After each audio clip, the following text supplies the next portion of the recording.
Assalamu alaikum. Welcome to Naeem's Virtual Academy. This is Dilshad Murtaza. Lecture number 34 ऐं lecture number 34 में पाण हिकु important topic जेको previous topic सां related आहे, यानी कि पॉलिनेशन सां रिलेटेड टॉपिक फर्टिलाइज़ेशन पढ़ण वारा आहियूं। हाणे फर्टिलाइज़ेशन छा हूंदी आहे? इहो हिकिड़ो इम्पोर्टेंट प्रोसेस हूंदो आहे जेको कंहिं बि फ्लावरिंग प्लांट्स में थी रहंदो आहे जस्ट बिफोर पॉलिनेशन। जॾहिं कंहिं प्लांट में पॉलिनेशन थी वेंदी आहे त उन खां बाद हीउ प्रोसेस थी रहियो हूंदो आहे, ऐं हीउ प्रोसेस ई आहे जंहिंजी मदद सां प्लांट जो जेको फ्लावर हूंदो आहे उहो कन्वर्ट थी वेंदो आहे कंहिं बि फ्रूट में, ऐं उनजे अंदरि ॿिज वग़ैरह जेको सो पैदा थी चुका हूंदा आहिनि। सो ॿिज ठहण या जेको फ्रूट जो पैदा थियणु उहो ड्यू टू दिस प्रोसेस हूंदो आहे जेको पॉलिनेशन खां बाद थी रहियो हूंदो आहे कंहिं बि प्लांट में। हाणे हीउ जेको प्रोसेस थींदो आहे छा में थींदो पवंदो आहे? फ्लावरिंग प्लांट्स में। जेके बि फ्लावरिंग प्लांट्स हूंदा आहिनि उन्हनि जे फ्लावर्स में पॉलिनेशन थियण खां बाद हीउ प्रोसेस जेको आहे सो अकर थींदो पवंदो आहे छा प्रोड्यूस करण लाइ? To produce seeds and fruit. Seeds ऐं फ्रूट जेके प्रोड्यूस थी रहिया हूंदा आहिनि उहे ड्यू टू दिस प्रोसेस थी रहिया हूंदा आहिनि। जॾहिं बि हीउ प्रोसेस थींदो पवंदो त ई वञी करे जेको आहे सीड प्रोड्यूस थींदो आहे ऐं जेको आहे सो फ्रूट वग़ैरह प्रोड्यूस थींदो आहे कंहिं बि फ्लावर में। ठीकु आहे, अच्छा हिनजी डेफिनेशन ऑलरेडी लिखी छॾिया आहे, छो त हिनजे थ्रू हिनखे सम्झूं था पिया। त जेका डेफिनेशन आहे उहा कुझु हिन तरह सां आहे त the process in which fusion of male sex cell and female sex cell occurs. अहिड़ो प्रोसेस जंहिंमें मेल सेक्स सेल यानी कि पोलिन ग्रेन्स में जेके सेक्स सेल हूंदा आहिनि जंहिंखे पाण स्पम सेल्स बि चवंदा पवंदा आहियूं, उन स्पम सेल जी जेका फ्यूजन थींदी पई हुजे कहिड़े सेल सां? फीमेल सेक्स सेल यानी कि एग सेल सां। जॾहिं मेल सेक्स सेल यानी कि स्पम सेल फ्यूज़ थी रहियो हूंदो आहे त इन फ्यूजन जे प्रोसेस खे पाण चवंदा पवंदा आहियूं फर्टिलाइज़ेशन। अच्छा, पोइ उनसां छा थी रहियो हूंदो? To develop a new plant. इंसान नओं प्लांट ठही सघंदो पियो हूंदो, छो जो उन में छा ठहंदो पवंदो आहे? फर्टिलाइज़ेशन खां बाद ॿिज ठहंदो आहे ऐं उन ई साॻे ॿिज मां हिकिड़ो ॿियो प्लांट ठही सघे थो पियो। त इन ये प्रोसेस खे वरी पाण फर्टिलाइज़ेशन प्रोसेस ॾींदा पवंदासीं। सिंपल वर्ड्स में अहिड़ो प्रोसेस जंहिंमें मेल सेक्स सेल ऐं फीमेल सेक्स सेल फ्यूज़ थियनि पाण में हिकु नओं सेल ठाहिण जे लाइ, यानी कि हिकु मुकमल सेल ठाहिण जे लाइ। त अहिड़े क़िस्म जे प्रोसेस खे पाण चवंदा पवंदा आहियूं फर्टिलाइज़ेशन। अच्छा, इहो कीअं थी रहंदो आहे कंहिं बि फ्लावर में? हिनखे पाण हिते सम्झण जी कोशिशि कंदा पिया। हे असां हिकु पिस्टल पार्ट ठाहियो आहे कंहिं बि फ्लावर जो, जंहिंमें असां जेको आहे सो मेल पार्ट न ठाहियो, न ई पीटल्स वग़ैरह, न ई सेपल्स वग़ैरह ठाहिनि। जस्ट असां उहो फीमेल पार्ट कंहिं बि प्लांट जो जंहिंखे पाण पिस्टल चवंदा आहियूं या उनखे पाण कार्पेल बि चवंदा पवंदा आहियूं, उहो ठाहियो आहे। ऐं जे पार्ट्स खे पहिरियों सम्झी वठूं था त हीउ जेको मथां वारो पार्ट हूंदो आहे, दिस पार्ट, हिनखे पाण ॾींदा पिया हूंदा आहियूं स्टिग्मा। पाण पढ़ी आया आहियूं प्रीवियस वीडियो लेक्चर्स में त हिन पार्ट खे जेको मथां पार्ट हूंदो आहे इनखे पाण स्टिग्मा चवंदा आहियूं। ऐं जेको हेठां वारी हीउ जेको पार्ट आहे, जेका हीअ शइ आहे, इन ई शइ खे वरी पाण चवंदा पवंदा आहियूं स्टाइल। ठीकु आहे, उन खां बाद स्टाइल खां हेठां जेका हीअ शइ अचे थी पई, इन खे पाण ॾींदा पवंदा आहियूं ओवरी। ठीकु आहे, हाणे इहे टई शयूं मिली करे ठाहींदियूं पयूं हूंदनि इन पिस्टल पार्ट खे। ठीकु आहे, ऐं इन जे अंदरि कुझु ॿिया बि पार्ट्स आहिनि जेके असां हिते ड्रा करे छॾिया आहिनि, उनजा नाला बि पाण लिखंदासीं। त मथां हीअ जेका शइ पई आहे, हीअ ॿ शयूं जेके रखियूं आहिनि असां, इहे पोलिन ग्रेन्स आहिनि जेके पॉलिनेशन थियण खां बाद इन जॻह ते पहुता आहिनि, पोलिन ग्रेन्स। ऐं इन खां बाद जेका हीअ शइ तव्हांखे नज़र अचे थी पई, ओ हीअ सॼो ट्यूब जेको आहे हिकिड़ो पोलिन ग्रेन खां वठी करे ओ हिन अंदरि ओवरी में, त इन ट्यूब खे पाण चवंदा पवंदा आहियूं पोलिन ट्यूब। हाणे इहो छा हूंदो आहे इनखे पाण डिस्क्राइब कयूं था पिया, पोलिन ट्यूब। उन खां बाद इहे जेका अंदरी शइ आहे हिन जॻह ते मौजूदु हूंदो आहे एग सेल, जेको फीमेल सेक्स सेल हूंदो आहे। एग सेल हिते पाण लिखी हूंदो आहे, egg cell is present here, इन जॻह ते मौजूदु हूंदो आहे, यानी कि inside the ovary egg cell मौजूदु हूंदो आहे। ठीकु, ऐं हिन शइ खे जेको हीअ पार्ट आहे ऑरेंज कलर में, हिनखे पाण चवंदा पवंदा आहियूं ओव्यूल। ओव्यूल, ठीकु आहे। हाणे हीअ शइ ओवरी आहे, हिन जे अंदरां ओव्यूल मौजूदु आहे। उनखां बाद हिन जे अंदरि मौजूदु हूंदो आहे एग सेल, ऐं उन एग सेल सां मिलंदो पवंदो आहे पोलिन ग्रेन। पोइ वञी करे इहा शइ थींदो फ्यूजन थींदी पवंदी आहे, ऐं इन फ्यूजन जे प्रोसेस खे पाण फर्टिलाइज़ेशन प्रोसेस ॾींदा पवंदा आहियूं। क्लियर? हाणे डायग्राम जे थ्रू पाण फर्टिलाइज़ेशन खे सम्झूं था पिया, जंहिंखे मां स्टेप बाय स्टेप हिकु पेज ते लिखी छॾियो आहे त जीअं तव्हांखे क्लियरली जेको आहे सम्झ में अची सघे। सो सभ खां पहिरां जेका असां लाइन लिखी आहे कि हिन फर्टिलाइज़ेशन प्रोसेस जे बारे में, त फर्टिलाइज़ेशन प्रोसेस कीअं थींदो पवंदो आहे, जी स्टार्टिंग कीअं थींदी पवंदी आहे? त when pollen grains stick to the stigma, जॾहिं पोलिनेशन थी चुकी हूंदी आहे ऐं पोलिन ग्रेन्स अची करे हिन स्टिग्मा ते स्टिक थींदा पवंदा आहिनि, त पोइ छा थींदो आहे? Then these pollen grains converted into sperm sex cells. हाणे पहिरियों उहे हूंदा आहिनि पोलिन ग्रेन्स, जेके पोलिन ग्रेन्स कंहिं बि एंथर मां निकिरी करे स्टिग्मा ताईं पहुचंदा आहिनि, त उहे उन टाइम पोलिन ग्रेन्स हूंदा आहिनि। पर जॾहिं अची करे स्टिग्मा ते पहुचंदा आहिनि त पोइ उहे कन्वर्ट थींदा पिया हूंदा आहिनि कहिड़ियुनि शयुनि में? स्पर्म सेल्स में। पहिरां इहे स्पर्म सेक्स सेल्स उनजे अंदरि हूंदा आहिनि पोलिन ग्रेन्स जे अंदरि, ऐं पोइ जेको आहे सो जॾहिं स्टिग्मा ते उहो पोलिन ग्रेन ईंदो पियो हूंदो आहे त उनजे अंदरां उहे सेक्स सेल्स यानी कि sperm sex cells, sperm sex cell पाण चवंदा आहियूं मेल सेक्स सेल खे, स्पर्म सेक्स सेल। हाणे इहो मेल सेक्स सेल हूंदो आहे जंहिंखे पाण स्पम सेक्स सेल चवंदा आहियूं।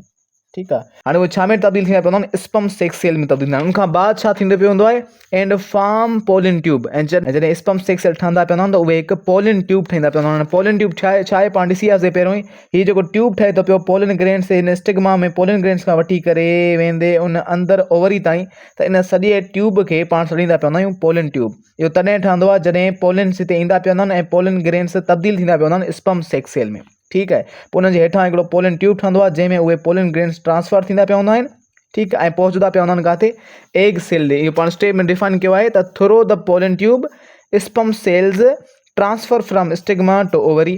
हाणे हिन पोलिन ट्यूब जी मदद सां, हिन ट्यूब जे ई मदद सां स्टिग्मा मां इहे पोलिन ग्रेन्स ट्रांसफर थींदा पिया हूंदा कहिड़ी जॻह ताईं, ओ हिन जॻह ताईं, यानी कि ओवरी में ट्रांसफर थींदा पिया हूंदा। क्लियर। नेक्स्ट लाइन आहे ओवरी कंटेन्स ओव्यूल्स। हिन ओवरी में छा मौजूदु हूंदा आहिनि, ओव्यूल्स। पाण ॾिसी आयासीं पहिरियों बि डायग्राम में, त हीअ ओवरी आहे सॼी ऐं हीअ जेका शइ मौजूदु आहे हिन में, इहो ओव्यूल आहे। ठीकु आहे। हाणे इन में ओव्यूल्स मौजूदु आहिनि। इन विच एग सेल इज़ प्रेजेंट, जंहिंजे अंदरि एग सेल मौजूदु हूंदो आहे। हाणे हिन जॻहनि ते एग सेल मौजूदु हूंदो आहे कंहिंजे अंदरि, ओव्यूल जे अंदरि। ओव्यूल छा में हूंदो आहे, ओवरी में हूंदो आहे। क्लियर। नेक्स्ट लाइन आहे pollen tube opens inside the ovary where sperm fuse with the egg. हाणे जेको पोलिन ट्यूब हूंदो उहो ओपन थींदो पियो हूंदो आहे कंहिंजे अंदरि, ओवरी जे अंदरि, जिथे उहो स्पम सेक्स सेल फ्यूज़ थी रहंदो आहे एग सेल सां।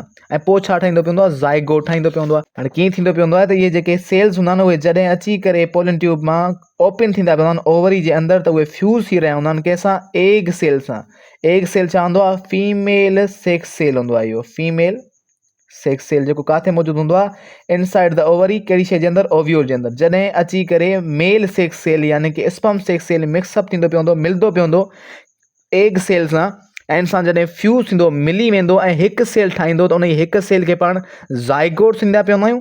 ऐं उहो ज़ाइगोट जेको हूंदो पवंदो पाण जहिड़ा ॿिया सेल्स ठाहे ठाहे करे, ऐं इन जे अंदरि हिन जॻह ते छा ठाहींदो पियो हूंदो, बिज ठाहींदो पियो हूंदो। ठीकु आहे। ऐं इन शइ खे पाण हिन पॉइंट में लिखी छॾियो आहे त ज़ाइगोट ऑन फर्दर डेवलपमेंट, जॾहिं ज़ाइगोट वधीक ॿी डेवलपमेंट कंदो, मीन्स ज़ाइगोट पाण जहिड़ा ॿिया सेल्स क्रिएट कंदो पियो हूंदो। छो ज़ाइगोट हिकिड़े क़िस्म जो सेल हूंदो आहे ऐं उहो पाण जहिड़ा ॿिया सेल क्रिएट कराए कराए करे पोइ छा ठाहींदो पियो हूंदो, प्रोड्यूस कराईंदो पियो हूंदो, छा खे, फ्रूट खे ऐं सीड खे। त सभ खां पहिरां जॾहिं बि मिक्सअप थींदा पिया हूंदा सेल्स, मिक्सअप सिंपली फ्यूज़ थी रहिया हूंदा मेल सेक्स सेल ऐं फीमेल सेक्स सेल, त हिकिड़ो सेल ठहंदो जंहिंखे पाण ज़ाइगोट चवंदासीं। उहो ज़ाइगोट वरी पाण मंझां ॿियो सेल ठाहींदो, वरी टियों सेल ठहंदो। ईअं कंदे कंदे हिन जॻह ते हिकिड़ो बिज ठहंदो पियो हूंदो ऐं बिज खां उन खां बाद वरी हिन जॻह ते फ्रूट ठहंदो पियो हूंदो। हाणे इहे फ्रूट फॉर्मेशन कीअं थींदी आहे, इन खे बि पाण अॼु जे वीडियो में हिते सम्झी सघूं था पिया। मां हिनखे डिस्क्राइब करे छॾंदो हिते। अच्छा, हाणे मेल सेक्स सेल ऐं फीमेल सेक्स सेल जी फ्यूजन त थी वई, ज़ाइगोट त ठही वियो। हाणे फ्रूट ऐं सीड कीअं फॉर्म थींदो, इनखे असां हिते डिस्क्राइब करे छॾियो आहे। The zygote undergoes repetitive cell division. जेको ज़ाइगोट ठही वेंदो उहो रेपिटेटिव सेल डिवीजन कराईंदो पवंदो, यानी कि उहो पंहिंजो पाण खे डिवाइड कंदो ॿियनि सेल्स में, यानी कि मुख़्तलिफ़ ॿिया सेल्स बणाईंदो वेंदो बणाईंदो वेंदो बणाईंदो वेंदो। उन सां छा थींदो, and develops into an embryo. ऐं उहो छा में तब्दील थींदो, हिकिड़े एम्ब्रियो में तब्दील थींदो। हाणे एम्ब्रियो छा हूंदो आहे, इहो उहो ई पार्ट हूंदो आहे कंहिं बि बिज जो जेको प्लांट में तब्दील थी रहंदो आहे, यानी कि इहो पार्ट बिज जे अंदरि असांखे मिलंदो पियो हूंदो आहे ऐं इहो ई पार्ट हूंदो आहे जेको वॾो थी करे प्लांट में तब्दील थींदो पियो हूंदो आहे। सो इहो तॾहिं ठहंदो आहे जॾहिं पहिरियां ज़ाइगोट ठहे ऐं ज़ाइगोट सेल डिवीजन कराए ऐं खोड़ सारा सेल ठहनि ऐं पोइ मिली करे पहिरीं शइ छा ठाहींदा पिया हूंदा, एम्ब्रियो ठाहींदा पिया हूंदा। हाणे इहो किथे ठहंदो पियो हूंदो, ओव्यूल जे अंदरि। छो जो जेके एग सेल हुयो उन्हीअ सां इहो पोलिन ग्रेन में मौजूदु स्पम सेल मिले पियो कहिड़ी जॻह ते, हिन ओव्यूल जे अंदरि।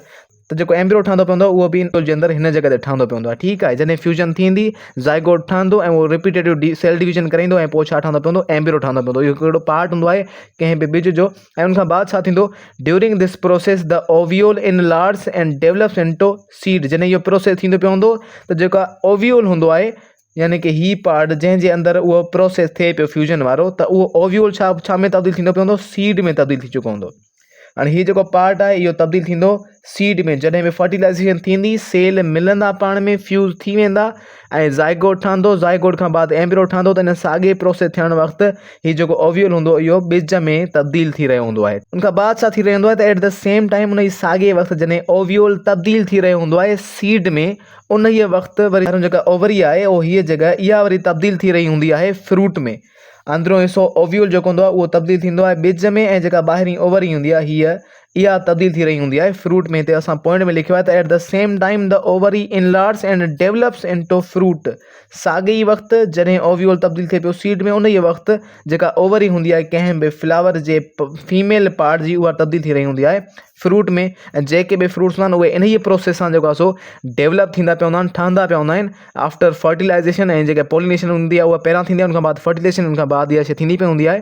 बाद लिखियल आहे ovary walls ripens to form fruit walls. हाणे ओवरी जा जेके ही वाल्स आहिनि, ही वाल्स, इहे वाल्स जेके हूंदा उहे राइप थींदा, पका थींदा, पचदा, ऐं इहे छाजा वाल्स बणिजी वेंदा आहिनि, इहे ई हूंदा आहिनि फ्रूट्स जा वाल। यानी कि कंहिं बि फ्लावर में जेका शइ डेवलप थिए थी पई, जेको फ्रूट डेवलप थिए थो, दरअसल उन फ्लावर जो इहा उहा ओवरी हूंदी आहे जेका आफ्टर फर्टिलाइज़ेशन फ्रूट में तब्दील थी चुकी हूंदी आहे। अच्छा, उन खां बाद इन्हनि पीटल्स जो छा थींदो पियो हूंदो आहे, या इन्हनि जा जेके ॿिया मथां पार्ट्स आहिनि, स्टिग्मा वग़ैरह, इन्हनि जो छा थींदो पियो हूंदो आहे, इहे पार्ट्स जेके हूंदा आहिनि उहे सुकी वेंदा आहिनि ऐं छणी वेंदा आहिनि। जेको आहे सो कंहिं बि फ्रूट मां जॾहिं उहो फ्रूट तयारु थी चुको हूंदो आहे, पाण ॾिसंदा पिया हूंदा आहियूं जॾहिं फ्रूट तयारु थींदो आहे त उनजो जेको फ्लावर हूंदो आहे उहो मुरझाइजी वेंदो आहे, ख़तमु थी वेंदो आहे, ऐं जस्ट फ्रूट ई जेको आहे सो बचंदो पियो हूंदो आहे। सो इन ई प्रोसेस सां सभई फ्रूट्स ठहंदा पिया आहिनि, जेके फ्लावरिंग प्लांट्स में फ्रूट्स ठहनि था पिया, ऐं उन जे अंदरि जेके ॿिज आहिनि उहे इन ई प्रोसेस सां, यानी कि ओव्यूल्स हूंदा आहिनि जेके कन्वर्ट थींदा पिया हूंदा आहिनि कंहिं बि ॿिज में, ऐं उन जे अंदरि एम्ब्रियो वग़ैरह मौजूदु हूंदो आहे, उनखे पोखींदा पिया हूंदा आहिनि, उन जे अंदरि जेको आहे सो प्लांट्स वग़ैरह निकिरंदा पिया हूंदा आहिनि। सो इहो सॼो प्रोसेस हुयो फर्टिलाइज़ेशन जो। आई होप कि तव्हांखे ॻाल्हि सम्झ में आई हूंदी। मिलूं तव्हांजे नेक्स्ट पार्ट MCQs पार्ट में। Thank you so much.